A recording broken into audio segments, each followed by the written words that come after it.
Et donc on se retrouve directement dans le fichier, dans la donne. Donc je le fournirai directement dans la vidéo, je le fournirai, hein. Comme ça vous pourrez voir en détail. Donc on a trois dossiers. À quoi correspondent ces trois dossiers? On a le premier dossier qui est le modèle. Donc c'est ma cuve que j'ai créée, hein, enfin que mon modéleur 3D a créé sur mesure. Donc ça c'est pas vous, ça on s'en occupe pas, hein. C'est autre chose. Mais lorsque vous ferez appel à un modéleur qui vous fera vos props, bah, vous créerez un dossier modèle et vous mettrez tout dedans, mais de toute manière, il vous expliquera la marche à suivre, il n'y a pas de problème. Ensuite, vous avez le dossier matériel, et ben là, c'est exactement la même chose. C'est ma cuve, mais pour les points VMT et les points VTF, hein, pour les textures.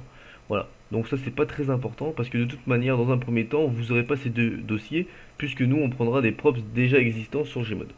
Mais ça, c'est bien pour la suite.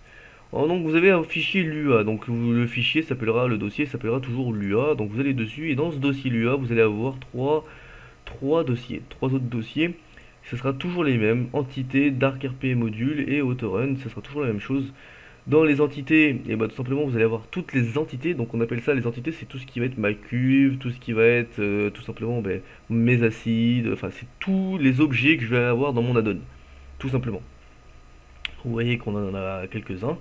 Ensuite, dans le Dark RP Module, ça va être tout simplement pour créer le job assigné. Donc, vous allez pouvoir créer en même temps de votre addon, pas besoin de retourner sur je ne sais quoi, mais vous pouvez créer le job directement dans l'addon. Donc, c'est ce qu'on a fait ici, comme vous pouvez le voir.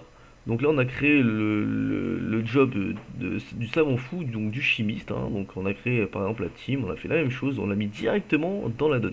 On reverra ça plus tard. Je vous expliquerai en détail comment ça marche. Et on a le fichier autorun. Le fichier autorun, c'est tout ce qui va être config, tout ce qui va être le corps de la donne. Donc on a un fichier config. Je vous montrerai aussi comment ça fonctionne et comment on crée des fichiers config, tout simplement. Et, euh, et puis voilà, hein. Vous avez aussi le serveur. Donc le serveur, le dossier serveur, c'est tout ce que l'addon, lorsque vous allez avoir cet addon, c'est tout ce que on va devoir télécharger sur le workshop. Donc là, vous voyez que j'ai deux addons du workshop que je vais télécharger en même temps que j'aurai l'addon sur mon serveur. Donc c'est-à-dire que, admettons, bah, c'est très utile pour les textures. Par exemple, je sais plus ce que j'avais comme texture sur le workshop, mais je dois avoir des textures et donc j'avais besoin de ces addons là. Donc par exemple, on va voir ça tout de suite, hein. On va aller sur le workshop, tac. Donc on va aller sur le workshop, là voilà. Donc vous voyez bien que dans chaque workshop il y a un petit idée à la fin, hein. Donc là je suis sur le workshop de Shibuki, hein.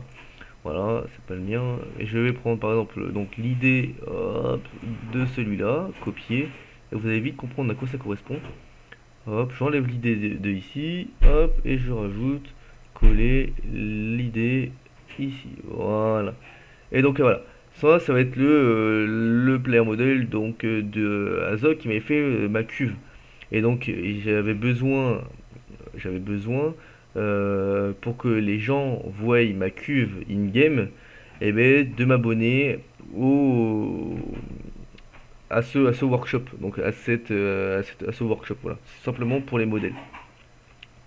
Voilà, et au lieu que de dire aux gens, eh ben, allez vous abonner un par un, machin bidule, et ben non, ça télécharge direct, donc en fait ça évite que les joueurs euh, s'abonnent directement, puis ça le télécharge directement.